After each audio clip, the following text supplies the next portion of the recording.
నమస్కారం, welcome to C news. ముందుగా bulletin లో హెడ్లైన్స్.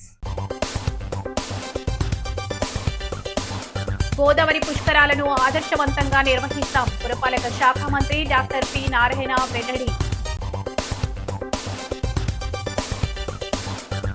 లోక్ అదాలత్ ద్వారా వేగవంతమైన పరిష్కారం. ఇన్ఛార్జి జిల్లా ప్రధాన న్యాయమూర్తి వెంకటేశ్వరరావు. 13న సీఎం పర్యటనను జయప్రదం చేయాలి. కూటమి నాయకులకు ఎమ్మెల్యే కోరంట్ల పిలుపు.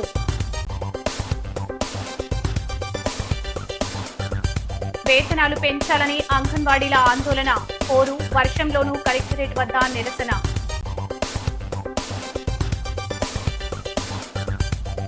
ప్రజల సమస్యల పరిష్కారానికి కృషి. జనతా వారిధిలో ఎమ్మెల్సీ సోము వీర్రాజు.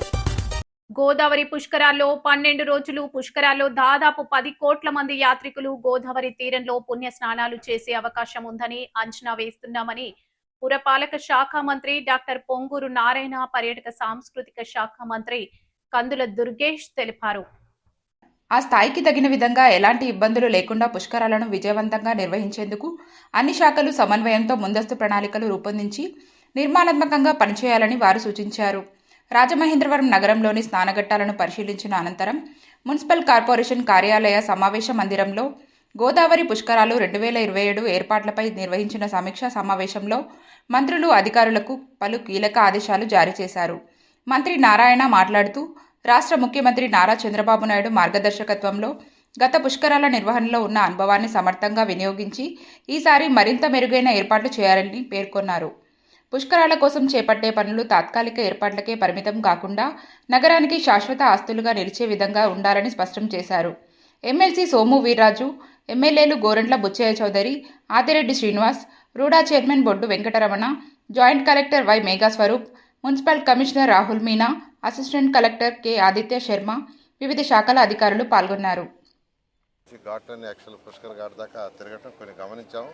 ఇవన్నీ కూడా ఇరిగేషన్ శాఖ మంత్రితో, ఎందుకంటే ఎక్కువగా ఇరిగేషన్ శాఖకు సంబంధించి వారితో మళ్ళీ కూర్చొని వారిని కూడా రమ్మని వారితో కూర్చొని డిస్కస్ చేసి దాని మీద కూడా ముందుకు పోవటం జరుగుతుంది. ఈసారి కనీసం పోయినసారి అయితే 4,80,00,000 సుమారుగా వచ్చారని ఎస్టిమేషన్. ఒకే రోజు 60 లక్షలు వచ్చారని, ఈసారి ఒకే రోజు 1 కోటి దాకా భక్తులు వస్తారని ఎస్టిమేట్ చేస్తున్నారు. దానికి తగ్గట్టుగా సెక్యూరిటీ కావచ్చు, పోలీస్ కావచ్చు, అకామిడేషన్ కావచ్చు, పార్కింగ్ కావచ్చు, ట్రాన్స్పోర్ట్ కావచ్చు, దాని మీద కూడా యాక్చువల్గా గ్రూప్ ఆఫ్ మినిస్టర్ డిస్కస్ చేయడం జరిగింది. శానిటేషన్, ప్రత్యేకంగా శానిటేషన్ అయితే పోయినసారి 8,000 మందిని యాక్చువల్ ఇక్కడ అపాయింట్ చేశారు మున్సిపల్ శాఖ. ఈసారి 15,000 కావాలని, ఆల్రెడీ 15,000 మంది కావాల్సి వస్తుందని శానిటేషన్ సంబంధించి చెప్పడం జరిగింది. పోలీసు 30,000. ఈ విధంగా దీన్ని యాక్చువల్గా ముఖ్యమంత్రి గారి యొక్క ఆధ్వర్యంలో ఇది చేస్తున్నా. ఖచ్చితంగా ఈసారి ఎటువంటి అవాంఛనీయాలు జరగకుండా ఈ పుష్కరాలను ఘనంగా చేయడం జరుగుతుంది. పర్యటనలు చేస్తున్నటువంటి నారాయణ గారు ఎక్కడెక్కడ ఏ లోపాలు ఉన్నాయి, వాటిని ఏ రకంగా అధిగమించాలి, గతంలో ఉన్నటువంటి లోపాలు లేకుండా చూసుకోవడానికి ఏ రకమైన కార్యక్రమాలు నిర్వహించాలి, అటు ట్రాఫిక్ కానీ, ఇటు వచ్చేటువంటి భక్తులకి సౌకర్యాలు కల్పించడం కానీ, అదేవిధంగా వారందరికీ కూడా ఒక పవిత్ర స్నానాలు చేసుకునేటువంటి అవకాశం కల్పించడం కానీ, ఇవన్నీ కూడా సమర్థవంతంగా నిర్వహించడానికి వీలుగా ఒక కార్యాచరణ తయారు చేస్తూ ఉన్నాం. ఇప్పుడు ఇది అయిన తర్వాత, ఈ ఘాట్లు పరిశీలన తర్వాత రివ్యూ మీటింగ్ కూడా ఉంటుంది.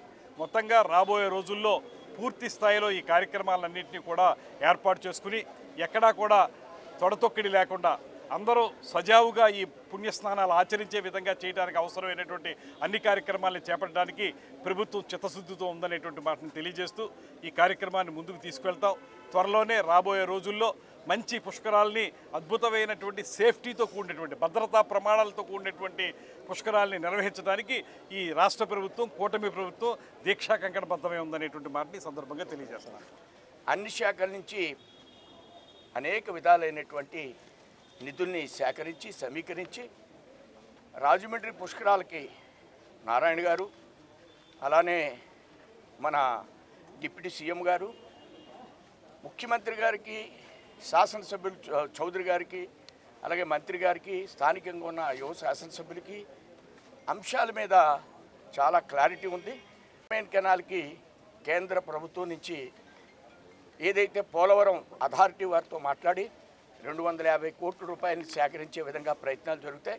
అలాగే సాక్షి, పూర్వోదయ, అలానే ఎన్ఆర్ఈజీఎస్ నిధులు ఈ ప్రాంతాల్లో, గ్రామాల్లో ఎక్కువగా ఖర్చు పెట్టమని మన ముఖ్యమంత్రి గారికి చెప్పడం జరిగింది. దాని గైడ్లైన్స్ తీసుకుని నారాయణ గారు రెగ్యులర్గా టచ్లో ఉంటున్నారు. ఆ గైడ్లైన్స్ తీసుకుని గత పుష్కరాల కంటే ఎక్కువగా మనం పనిచేసే విధంగా ప్రయత్నం చేద్దామని ముఖ్యమంత్రి వారిని తెలియజేయడం జరిగింది. ధన్యవాదాలు. తప్పకుండా మునుపటి మీద సమర్థవంతంగా ఈ పుష్కరాలని జరిపేందుకు గాను ఒక ప్రణాళికతో ముందుకెళ్తా ఉన్నాం. అన్ని అంశాలని చూస్తూ ఉన్నాం. ఇప్పటికే పెద్దలు సోమవీర్రాజు గారు చెప్పినట్లుగా ఆర్థికపరమైన సమస్యలు ఉన్న పుష్కరాలు అన్నది మాకు చాలా ప్రయారిటీ. ఉభయ గోదావరి జిల్లాల యొక్క ప్రజల యొక్క సెంటిమెంట్. ఆ సెంటిమెంట్ని గౌరవించే ఇప్పటికే ముఖ్యమంత్రి గారు అనేక మార్లు సమీక్షిస్తున్నారు. డిప్యూటీ సీఎం గారు ఇక్కడికి వచ్చారు. పొల్యూషన్ కంట్రోల్ బోర్డు ద్వారా 100 కోట్లు కేటాయించడం జరిగింది. ఇవన్నీ కూడా ఏంటంటే అఖండ గోదావరి దుర్గేష్ గారు ఒక నాయకత్వంలో 100 కోట్లతో పనులు చాలా సమర్థవంతంగా జరుగుతూ ఉన్నాయి. 50 కోట్లతోటి విద్యుత్ వర్కులు, అలాగే రివర్ ఫ్రంట్ 22 కోట్లు, మొన్న అమృత్ 2.0లో 95 కోట్లు, ఇలా చెప్పుకుంటూ వెళ్తే ఖేలో ఇండియా కింద 14 కోట్లు స్పోర్ట్స్ కాంప్లెక్స్, ఇవన్నీ కూడా జరుగుతూ ఉన్నాయి. ప్రజలు గమనించగలరు. మీ సెంటిమెంట్స్ని గౌరవిస్తూ ఉంది కూటమి ప్రభుత్వం. ధన్యవాదాలు. గతంలో ఎలాగైతే చక్కటి కార్యక్రమాలు అమలు చేసి రాజమండ్రి చరిత్రని తిరగదాశారు, రాజమండ్రి పౌరులు ఎంతో ఆహ్లాదకరంగా ఆశీర్వదిస్తారో, ఇలాగ అతిథులను ఆదరిస్తారో గతంలో చూపించారు. ఈ తఫా కూడా అన్ని సంఘాలు కూడా ముందుకు వచ్చి ఈ కార్యక్రమాన్ని విజయవంతం చేయాలని విజ్ఞప్తి చేస్తూ ఉన్నాం. సర్వ 14వ తారీఖు తోటి సర్వ పూర్తవుతుంది. కొత్తగా ఎక్స్టెన్షన్ ఇచ్చిన దాఖలాలు లేవు ఎక్కడ కూడా. ప్రతి ఒక్కరూ ఓటు హక్కును సద్వినియోగం చేసుకోవాల్సిన అవసరం ఉంది. అందరూ కూడా ఈ రాబోయే 2-3 రోజుల్లో కూడా ఓటు హక్కును గ్యారంటీ చేసుకోవాల్సిన అవసరం ఉంది. తర్వాత కష్టం, 14వ తారీఖు తర్వాత చాలా ఇబ్బంది అవుతుంది. మళ్ళీ రుజువులు సాక్ష్యాలు తేవాలంటే చాలా కష్టం కనుక దయచేసి దాన్ని వాడుకొని కోరుతున్నాం. అలాగే రేపు 13వ తారీఖు ఉదయం ముఖ్యమంత్రి గారు మన ప్రాంతానికి వస్తూ ఉన్నారు. బ్యారేజీకి సంబంధించిన పాత షట్టర్లన్నీ కూడా మార్పు చేసే కార్యక్రమానికి నాంది పలుకుతూ ఉన్నారు.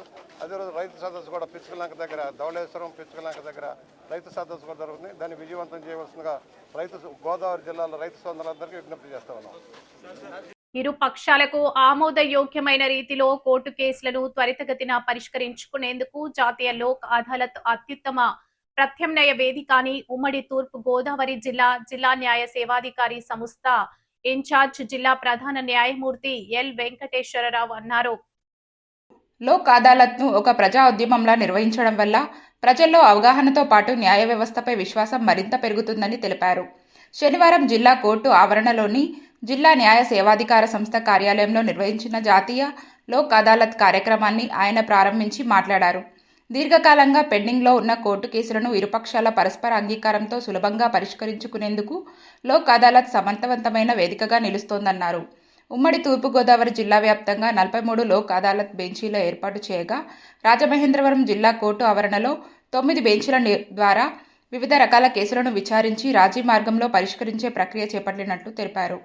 జిల్లా న్యాయ సేవాధికార సంస్థ కార్యదర్శి Y Srilakshmi, Rajamahendravaram bar association అధ్యక్షుడు సిహెచ్వి ప్రసాద్, న్యాయమూర్తులు, న్యాయవాదులు, ఇన్సూరెన్స్ కంపెనీల ప్రతినిధులు, బ్యాంకు అధికారులు, కక్షిదారులు పాల్గొన్నారు. ఇప్పుడు బార్ అసోసియేషన్ ప్రెసిడెంట్ ప్రసాద్ గారిని మాట్లాడవలసిందిగా కోరుతున్నాను. పెండింగ్ కేసెస్ని మనం తగ్గించాలంటే ఏ రకంగా చేయాలి అన్న ఆలోచన చేసినట్లయితే దాంట్లో భాగంగానే లీగల్ సర్వీస్ అథారిటీ యాక్ట్ అనేది 1987లో రావడం జరిగింది. ఆ యాక్ట్ పరంగానే ప్రధానమైనటువంటి ఉద్దేశం ఏంటంటే, ఒకటి ప్రజల్లో న్యాయ విషయాల మీద ఏంటంటే అవగాహన కల్పించాలి. ఎందుకంటే ప్రజల్లో సరైనటువంటి అవగాహన లేకపోవడం వల్లనే ప్రతి చిన్న కేసుకి కూడా కోర్టు వరకు వస్తున్నారు. ఆ ప్రకారంగా కోర్టులో కేసులు పెరిగిపోతున్నాయి అన్నది. అలాగే పేదవాళ్ళందరికీ కూడా, చాలామంది పేదవాళ్ళకి హక్కులు ఉన్నప్పటికీ కూడా వాళ్ళ హక్కులను వినియోగించుకోలేకపోతున్నారు. కాబట్టి వాళ్ళందరికీ కూడా ఉచిత న్యాయ సహాయం ఇవ్వాలని, మూడవది ఏంటంటే ఈ లోక్ అదాలత్ ఏమో పెట్టాలని. మనకు ఒక లోక్ అదాలత్ సంబంధించి ఒక స్లోగన్ ఉంటుంది, రాజీ మార్గమే రాచమార్గం అని. రాచమార్గం అంటే ఏమిటంటే, రాచమార్గం ఎలా ఉంటుంది, చాలా ఫ్రీగా ఉంటుంది, ఇంకెటువంటి డిస్టర్బెన్సెస్ ఉండవు అనమాట. ఒక కేసు ఏదైనా సరే కోర్టులో పరిష్కారం జరిగినట్లయితే అక్కడి నుంచి జూనియర్ సివిల్ జడ్జి కోర్టులో పరిష్కారం జరిగినట్లయితే జిల్లా కోర్టు అంటారు, తర్వాత హైకోర్టు అంటారు, తర్వాత సుప్రీంకోర్టు అంటారు. ఆ కేసు ఎన్ని సంవత్సరాలకు తీరుతుందో అన్నది ఎవరికి చెప్పలేని పరిస్థితి అయిపోతుంది. అదే లోక్ అదాలత్లో చేసుకున్నట్లయితే ఆ కేసు అక్కడితో కంప్లీట్గా అక్కడితో క్లోజ్ అయిపోతుంది. కాబట్టి ఇది వల్ల ప్రతిసారి కూడా ప్రతిరోజు కోర్టులో రెగ్యులర్ కోర్ట్స్లోనే లోక్ అదాలత్ అనేది జరిగేది. తర్వాత కాలంలో ఏం చేశారంటే, దానివల్ల ఫోకస్ కరెక్ట్గా ఉండట్లేదనే ఉద్దేశంతో వీక్లీ వన్స్ అని, తర్వాత ఏమో నెలకు ఒకసారి సెకండ్ సాటర్డే పెట్టడము, తర్వాత 2 monthsకి 3 monthsకి పెట్టడం అనేది జరుగుతుందన్నమాట. ఎప్పుడైతే ఒక ఈవెంట్ లాగా రాష్ట్ర ముఖ్యమంత్రి నారా చంద్రబాబు నాయుడు ఈ నెల 13వ తేదీ సోమవారం రాజమహేంద్రవరం రూరల్ ధవళేశ్వరంలో సర్ ఆర్డర్ కాటన్ బ్యారేజీ గేట్ల ఏర్పాటు పనుల ప్రారంభోత్సవానికి విచ్చేసిన పైలాన్ ఆవిష్కరిస్తారని రూరల్ ఎమ్మెల్యే గోరంట్ల బుచ్చయ్య చౌదరి వెల్లడించారు. ఈ మేరకు స్థానిక గాంధీపురంలో ఉన్న ఎమ్మెల్యే గోరంట్ల నివాసంలో శనివారం కూటమి నాయకులతో సమావేశం నిర్వహించారు.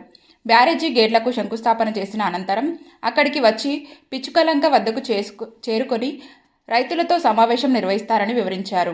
రూరల్ నియోజకవర్గంలోని కూటమి నాయకులు అన్ని గ్రామాల నుంచి కనీసం 5,000 మంది రైతులను ఈ సదస్సుకు తరలించాలని సూచించారు. రైతుల సమస్యలు తెలుసుకోవడంతో పాటు వారి సంక్షేమానికి కూటమి ప్రభుత్వం తీసుకున్న చర్యలను చంద్రబాబు వెల్లడిస్తారన్నారు. గొడ్డలి పార్టీతో చాలా ప్రమాదకరమని, ఆ పార్టీ నాయకులు పదే పదే డిప్యూటీ సీఎం పవన్ కళ్యాణ్పై దాడి చేస్తున్నారని, ఆయనపై దాడి చేస్తే కూటమిపై చేసినట్టుగా భావించి 3 పార్టీల నాయకులు ఖండించాలని కోరారు. 5 ఏళ్ల పాటు రాష్ట్రాన్ని సర్వనాశనం చేసిన ఆ పార్టీకి కూటమి ప్రభుత్వాన్ని అర్హత లేదని ధ్వజమెత్తారు. కూటమి నాయకులు సమన్వయంతో పనిచేసి సీఎం సభను జయప్రదం చేయాలని విజ్ఞప్తి చేశారు.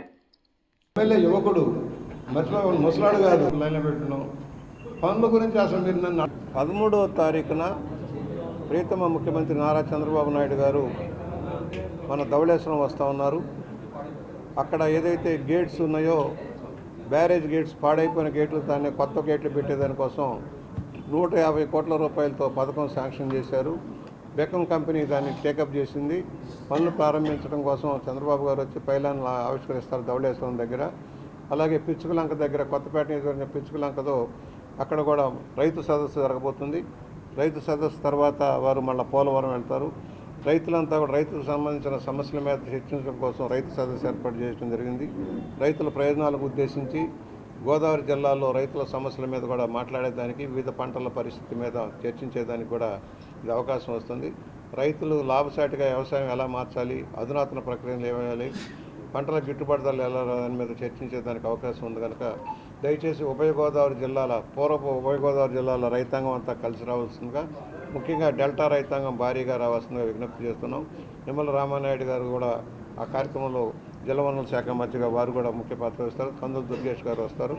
ఇతర నాయకులంతా కూడా అందరూ కూడా అక్కడికి రావాల్సిన విజ్ఞప్తి చేస్తూ ఈ కార్యక్రమాన్ని విజయవంతం చేయడం కోసం ఇవాళ రాజమహేంద్రవరంలో ఈ సమావేశాన్ని ఏర్పాటు చేసి జనసేన, తెలుగుదేశం, బీజేపీ నాయకత్వం అంతా కూడా కలిసి కార్యకర్తలంతా రావాలని, ముఖ్యంగా రైతాంగం రావాల్సిన అవసరం ఉంది. రైతాంగ సమస్యల మీద ఈ సదస్సు కనుక దయచేసి రైతులంతా రావాల్సిన విజ్ఞప్తి చేస్తూ ఈ కార్యక్రమాన్ని విజయవంతం చేయమని మా కార్యకర్తలందరికీ, 3 పార్టీల కార్యకర్తలకి, ఎన్డీఏ కూటమి నాయకులకి అందరికీ విజ్ఞప్తి చేస్తూ ఉన్నాం. ముఖ్యమంత్రి గారికి, పవన్ కళ్యాణ్ గారికి, లోకేష్ గారికి ధన్యవాదాలు తెలియజేస్తూ రాష్ట్రాన్ని ప్రగతి పందాలో నడుపుతున్న వీరందరూ కూడా ఎంతో కృషి చేస్తూ ఉన్నారు. పారిశ్రామిక అభివృద్ధి చేయడం కోసం ఆర్థికంగా ఇబ్బందులు ఉన్నా కూడా ఇంత సంక్షేమాన్ని అభివృద్ధిని చేస్తున్న వారికి ధన్యవాదాలు తెలియజేస్తూ ప్రజల సహకారంతో ఈ ప్రభుత్వం ముందుకు సాగుతుంది.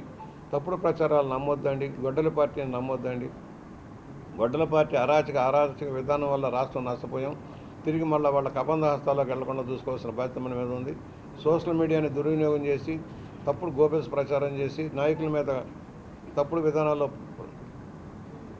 ప్రచారం చేస్తున్న వైఎస్ఆర్ పార్టీ విధానాలను ఖండించాల్సిన అవసరం ఉంది. ఇవాళ పవన్ కళ్యాణ్ గారి మీద దాడి జరుగుతుంటే ఒక కమ్యూనిటీ మీద జరగడం కాదు, ఆయన మీద దాడి జరుగుతుంటే ఎన్డీఏ కూటమిని తక్కువ చేయటం కోసం చేసే ప్రయత్నంలో భాగంగా భావించాలి. పవన్ కళ్యాణ్ గారి మీద ఎవరు మాట్లాడినా అందరం ఖండించాల్సిన అవసరం ఉంది. అది ఒక జనసేనదే కాదు బాధ్యత, తెలుగుదేశం, బీజేపీది కూడా మన నాయకత్వాన్ని మనం కాపాడుకోవాలి. మన నాయకత్వాన్ని కించపరిచే ఎవరిని కూడా సహించడానికి వీల్లేదని సవినయంగా మనవి చేస్తా ఉన్నాను. జూలై 10 అంగన్వాడీల జాతీయ కోరికల దినోత్సవ సందర్భంగా AP anganwadi workers and helpers union CITU అనుబంధం ఆధ్వర్యంలో బొమ్మూరు తూర్పు గోదావరి కలెక్టరేట్ ఎదుట భారీ ధర్నా నిర్వహించారు. జిల్లా వ్యాప్తంగా అంగన్వాడీలు తరలివచ్చారు. ఈ సందర్భంగా అంగన్వాడీలకు కనీస వేతనం 26,000 చెల్లించాలని, కూటమి ప్రభుత్వ హామీ మేరకు ప్రభుత్వ సంక్షేమ పథకాలు అంగన్వాడీలకు అమలు చేయాలని, హెల్త్ డిపార్ట్మెంట్ నవచేతన యాప్ పని అంగన్వాడీల చేత చేయించడాన్ని మానుకోవాలని, అంగన్వాడీలకు పీఎఫ్, ఈఎస్ఐ పెన్షన్ ఇవ్వాలని పెద్ద ఎత్తున నినాదాలు చేశారు. హోరు వంశంలో కూడా ధర్నా కొనసాగింది. అనంతరం బొమ్మూరు సెంటర్ వరకు ప్రదర్శన నిర్వహించారు. యూనియన్ జిల్లా అధ్యక్ష కార్యదర్శులు మాణిక్యాంబ, వై బేబీరాణి, సిఐటియు జిల్లా అధ్యక్ష కార్యదర్శులు ఎం సుందర్బాబు, బి పవన్ మాట్లాడుతూ అంగన్వాడీలకు వేతనాలు పెంచుతామని కేంద్రంలోని బీజేపీ ప్రభుత్వం చెప్పి 11 ఏళ్లు గడుస్తున్నా ఒక్క రూపాయి కూడా పెంచలేదని విమర్శించారు.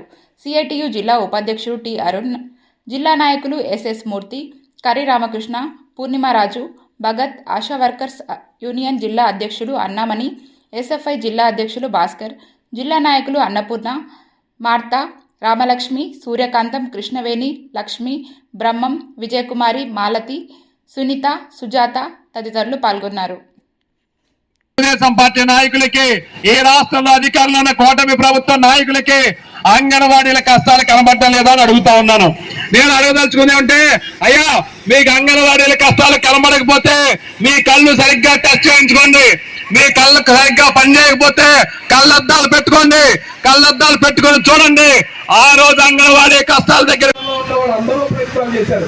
తెలుగుదేశం ప్రయత్నం చేశారు, వైఎస్ఆర్ ప్రయత్నం చేశారు, కాంగ్రెస్ వాళ్ళు ప్రయత్నం చేశారు, చాలా మంది చేద్దామని ప్రయత్నం చేశారు. కానీ ఇవాళ చరిత్ర ఏం చెప్పిందంటే, మీరు ప్రపంచంలో ఎవరినన్నా చేర్చచ్చు, ప్రపంచంలో భూమిని కూడా చేర్చచ్చు, కానీ అంగన్వాడీల ఐక్యతను చేర్చడం ఎవడప్పతనం కాదు, ఎవడప్ప సాధ్యం కాదని చెప్పి ఖచ్చితంగా మనం నిరూపించగలిగాం. అందుకనే ఎవరన్నా 4, 5, 10 మందో మేము దానికి రాము సెంటర్ తీసి కూర్చున్నాం, మేము దానివల్ల ఏదో సాధిస్తాం అనుకుంటే అది మన ఐక్యతని దెబ్బతీయడం కోసం చేసే ప్రయత్నం తప్ప ఇంకోటి కాదు. అట్లాంటి వాళ్ళు కూడా అర్థం చేసుకోండి, ఆలోచించండి. మనం పోరాడి సాధించుకున్నటువంటి వాటిని ఏమైనా ఉన్నాయో మీరందరూ కూడా పరిశీలన చేయాలని చెప్పి విజ్ఞప్తి చేస్తా ఉన్నాను. మీ సమస్య మా బాధ్యత అనే నినాదంతో ప్రజలకు ప్రభుత్వానికి మధ్య వారధిగా నిలుస్తూ ప్రజా సమస్యల పరిష్కార దిశగా భారతీయ జనతా పార్టీ రాష్ట్ర వ్యాప్తంగా నిర్వహిస్తున్న జనతా వారధి కార్యక్రమాన్ని స్థానిక క్వారీ ఏరియాలోని పార్టీ జిల్లా కార్యాలయంలో నిర్వహించారు. ఎమ్మెల్సీ సోము వీర్రాజు ముఖ్య అతిథిగా పాల్గొని ప్రజల నుండి వినతులు స్వీకరించారు. చాగలనాడు కాలువ నీటి విడుదల, గ్రామంలో డ్రైనేజీ, రోడ్లు, డంపింగ్ యార్డ్ తదితర సమస్యలపై పలు వినతి పత్రాలు వచ్చాయి. కొన్ని సమస్యలను తక్షణమే అధికారులతో ఫోన్లో మాట్లాడి పరిష్కరించారు. ప్రజా సమస్యల పరిష్కారమే లక్ష్యంగా ఈ కార్యక్రమం కొనసాగుతోందని సోము వీర్రాజు తెలియజేశారు. ప్రజాసేవే పరమావధిగా ప్రతి సమస్యకు పరిష్కారం చూపే దిశగా నిరంతరం భారతీయ జనతా పార్టీ కృషి చేస్తుందని తెలిపారు. కార్యక్రమ జోనల్ ఇన్ఛార్జ్ బొమ్మల దత్తు, జిల్లా అధ్యక్షులు పిక్కి నాగేంద్ర, జనతా వారధి జిల్లా జట్టు కృష్ణంరాజు, యానాపు యేసు, స్వామి సూర్యకిరణ్, మీనాక్షి, జిల్లా నాయకులు తదితరులు పాల్గొన్నారు. వాళ్ళకి క్రికెట్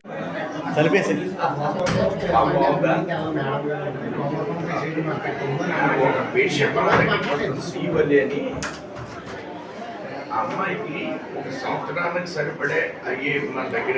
ముఖ్యమంత్రి సహాయ నిధి పేద కుటుంబాల పాలిట వరంగా నిలుస్తుందని దేశంలో ఏ రాష్ట్రంలోనూ ఇవ్వని విధంగా సీఎం చంద్రబాబు నాయుడు ఉదారంగా పేదలకు ఆర్థిక సాయం అందిస్తున్నారని రాజమహేంద్రవరం రూరల్ ఎమ్మెల్యే గోరంట్ల బుచ్చయ్య చౌదరి అన్నారు. స్థానిక గాంధీపురంలోని ఆయన నివాసంలో శనివారం 30 కుటుంబాలకు 29,50,000 రూపాయల సీఎంఆర్ఎఫ్ చెక్కులను ఆయా గ్రామాల కూటమి నాయకుల సమక్షంలో అందజేశారు.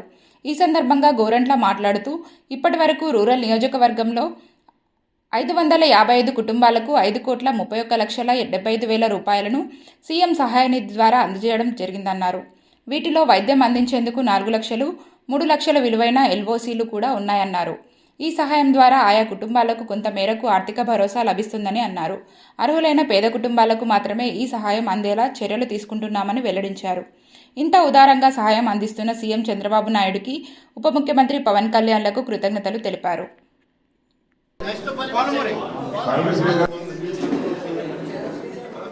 రంగోల శ్రీనివాస్ గారు కాకేరు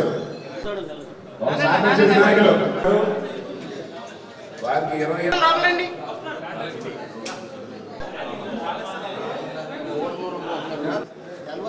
బయట ఇచ్చారు సార్. చేస్తూనే ఆరోగ్యతోనే ఖర్చులు ఖచ్చితంగా వారం రూపాయలు ఖర్చు లేకుండా చెక్కులు వస్తున్నాయి. ముఖ్యమంత్రి గారి సహాయ నిధి నుంచి సీఎంఆర్ఎఫ్ చెక్కులు 30 మందికి 29,59,298 రూపాయలు చెక్కులు ఇవ్వడం జరిగింది, ఎల్ఓసీతో సహా. ఇవాళ మొత్తం 558 మందికి ఇప్పటి వరకు 5,31,00,000 రూపాయల 75,909 రూపాయలు ఇచ్చాం. దీంట్లో హైయెస్ట్ 4 లక్షల చిల్లర, 3 లక్షల చిల్లర, 2 లక్షల చిల్లర కూడా ఉన్నాయి. ఇవాళ 70,000, 80,000, 40,000, 60,000 అలాగే ఇచ్చుకుంటూ వచ్చాం. 3 లక్షల 2,000, 1,06,000, 3,90,000, 2,90,000, 3,90,000, 4,42,000 ఇలా కూడా అంటే భారీ ఎత్తున భారతదేశంలో ఏ రాష్ట్రంలో చేయని విధంగా ముఖ్యమంత్రి సహాయం నుంచి పేద ప్రజలకు సహాయం జరుగుతుంది. మీరు చూశారు, ఆ వచ్చిన వారు చెక్కులు తీసుకున్న వారు ఏ స్థాయిలో ఉన్నారో, పసుపు తాడు కూడా లేకుండా నల్లపూసలతో వచ్చిన వాళ్ళు కూడా చూసాం, కష్టాల్లో ఉన్న వాళ్ళని చూసాం. వాళ్ళని ఆదుకోవడం కోసం ముఖ్యమంత్రి గారు ఉదారంగా ఏ రాష్ట్రంలో లేని విధంగా ఇంత భారీ ఎత్తున సాయం చేస్తూ ఉన్నారు. రెండోది పెన్షన్లు కూడా 1వ తారీఖు ఇస్తున్న పెన్షన్లు భారతదేశంలో ఏ రాష్ట్రంలో కూడా లేదు ఈ విధంగా. దాదాపుగా 65 లక్షల మందికి 1వ తారీఖు కల్లా 24 రకాల పెన్షన్లు మనం ఇవ్వగలుగుతున్నాం. 4 దశలుగా 4,000, 6,000, 10,000, 15,000 రూపాయలు కూడా మనం ఇవ్వగలుగుతూ ఉన్నాం. దాన్ని కూడా మనం సమన్వయం చేసుకుంటూ ముందుకు సాగుతున్నాం. ఇవాళ నిజమైన అర్హులందరికీ పెన్షన్ ఇవ్వాల్సిన అవసరం ఉంది, చేస్తూ ఉన్నాం. దొంగ పెన్షన్దారులు లేకుండా చూసుకోవాల్సిన అవసరం ఉంది. ఇదే సందర్భంలో అందరి నాయకులు కూడా విజ్ఞప్తి చేస్తున్నాం, ఎవరైతే మంచాన పడిపోయి పూర్తిగా నడవలేకపోయి పూర్తిగా మరొకరి మీద ఆధారపడి జీవించే వాళ్ళు కూడా ఉన్నారు. అలాంటివి అయినా ఉంటే వర్కౌట్ చేసి మన కార్యకర్తలంతా కూడా ఇస్తే మీరు పరిశీలన చేస్తే సదరం సర్టిఫికేట్ వచ్చేలాగా చేసి వారికి కూడా సాయం చేస్తాం. ఎందుకంటే దున్నపోతులాగా తిరిగేవాడు కూడా 15,000 రూపాయలు పెన్షన్ అడిగితే సరైనది కాదు. కళ్ళు చెయ్యాలా అంటే వికలాంగుడి పెన్షన్ అడుగుతారు, కన్ను మెల్లకన్నంటే వికలాంగుల పెన్షన్ అడుగుతారు. ఇది కరెక్ట్ విధానం కాదు కదా.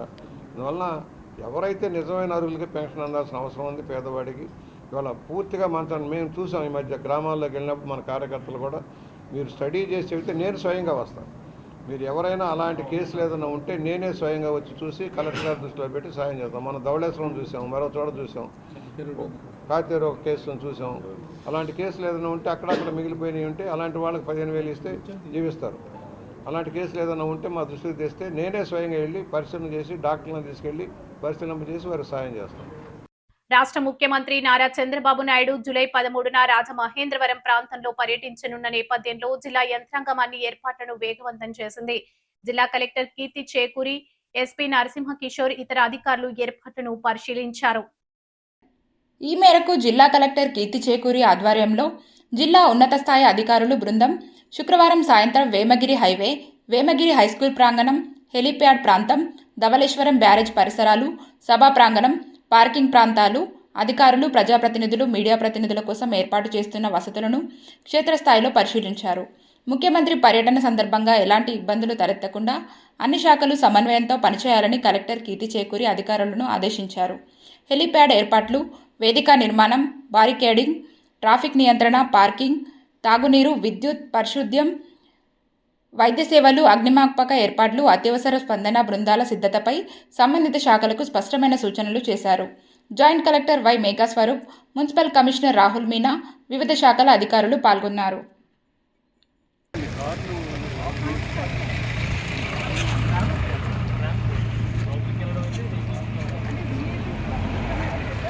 సమాచార హక్కు చట్టం పట్ల ప్రభుత్వ కార్యాలయాలు, ప్రజా సమాచార అధికారులు, పిఐఓలు సంపూర్ణ అవగాహన కలిగి ఉండి చట్టాన్ని సమర్థవంతంగా అమలు చేయాలని రాష్ట్ర సమాచార హక్కు చట్టం కమిషనర్ విఎస్కే చక్రవర్తి సూచించారు. క్షేత్రస్థాయిలో సమాచార హక్కు చట్టం అమలు తీరును పరిశీలించే కార్యక్రమంలో భాగంగా రాజమహేంద్రవరం నగరపాలక సంస్థ కార్యాలయాన్ని ఆయన సందర్శించారు. ఈ సందర్భంగా ఆర్టీఐ దరఖాస్తులు, రిజిస్టర్లు, సంబంధిత రికార్డులను క్షుణ్ణంగా పరిశీలించి అధికారులకు పలు సూచనలు చేశారు. ఆయన మాట్లాడుతూ ప్రభుత్వ కార్యకలాపాల్లో పారదర్శకత, జవాబుదారీతనాన్ని పెంపొందించేందుకు 2005లో సమాచార హక్కు చట్టం అమల్లోకి వచ్చిందని తెలిపారు. ఈ చట్టం ద్వారా ప్రతి భారతీయ పౌరుడు ప్రభుత్వ శాఖలు, ప్రభుత్వ నిధులతో నడిచే సంస్థల నుంచి నిర్ణీత గడువులోపు సమాచారాన్ని పొందే హక్కు కలిగి ఉంటారని పేర్కొన్నారు. సమాచార హక్కు చట్టం అమలులో అర్జీదారుల సంతృప్తి ఎంతో ముఖ్యమని, అందుబాటులో ఉన్న సమాచారాన్ని పూర్తి స్థాయిలో అందించడం పిఐఓల బాధ్యత అన్నారు. ఈ కార్యక్రమంలో నగరపాలక సంస్థ అదనపు commissioner PV Ramalingeswar, deputy commissioner S Venkataramana, అధికారులు పాల్గొన్నారు.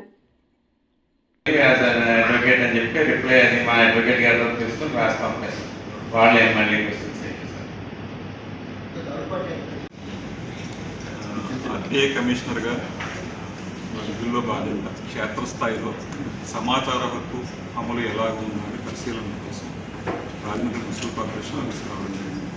ఇందులో భాగంగా ఈరోజు ఈస్ట్ గోదావరిలో మరికొన్ని పరిశీలనలు ఉంటాయి. ఇందులో భాగంగా ఈరోజు రాజమండ్రి మున్సిపల్ కార్పొరేషన్ పరిధిలో ఉన్న పిఐఓస్, వీరితో ఒక సమీక్ష నిర్వహించడం జరిగింది. సమాచార హక్కు అమలు ఖచ్చితంగా సమాచారం కోరిన వారు 30 రోజుల లోపల సమాచారం ఇవ్వాలని స్పష్టంగా చెప్పడం జరిగింది. సమాచారం వారి దగ్గర అందుబాటులో ఉన్న వారికి సమగ్రంగా ఇవ్వడం PAOల బాధ్యత. ఫస్ట్ అప్పీలేట్ అథారిటీ అక్కడి నుంచి దాటి సెకండ్ అప్పీలేట్ అథారిటీ వరకు వెళ్ళడం అంటే సమాచార హక్కు అమలులో ఒక జాప్యమే కాకుండా ఒక లోపం కూడా ఉన్నట్టుగా మేము గుర్తిస్తామని స్పష్టంగా చెప్పడం జరిగింది. అర్జీదారుడు సంతృప్తి చెందడం చాలా అవసరం. అదే సందర్భంలో ప్రజా ప్రయోజనం లేకుండా వ్యక్తిగత శత్రుత్వాలో లేదో వేరే ఇంట్రెస్టులతో అప్లై చేసేవారి పట్ల కూడా PAOలు జాగ్రత్తగా వ్యవహరించాలి. ఇటీవల కాలంలో కొంతమందిపై ఇలాగా తరచూ పిటిషన్లు పెట్టడం ఇదే జరుగుతున్న వారి మీద కూడా కమిషన్ విచారణ చేస్తుంది. దీని మీద కొంతమందిపై చర్యలు తీసుకోవడం కూడా జరిగింది. ఇలాంటి వాళ్ళు ఏమవుతుంది? బులెటిన్ ముగించే ముందు హెడ్లైన్స్ మరోసారి. గోదావరి పుష్కరాలను ఆదర్శవంతంగా నిర్వహిస్తాం. పురపాలక శాఖ మంత్రి డాక్టర్ పి నారాయణ వెల్లడి. లోక్ అదాలత్ ద్వారా వేగవంతమైన పరిష్కారం. ఇన్ఛార్జి జిల్లా ప్రధాన న్యాయమూర్తి వెంకటేశ్వరరావు. 13న సీఎం పర్యటనను జయప్రదం చేయాలి. కూటమి నాయకులకు ఎమ్మెల్యే కోరంట్ల పిలుపు.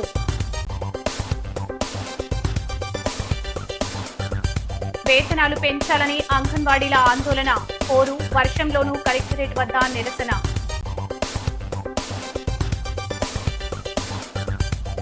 ప్రజల సమస్యల పరిష్కారానికి కృషి. జనతా వారిధిలో ఎమ్మెల్సీ సోము వీర్రాజు. ఈ వార్తలు ఇంతటితో సమాప్తం. నమస్కారం.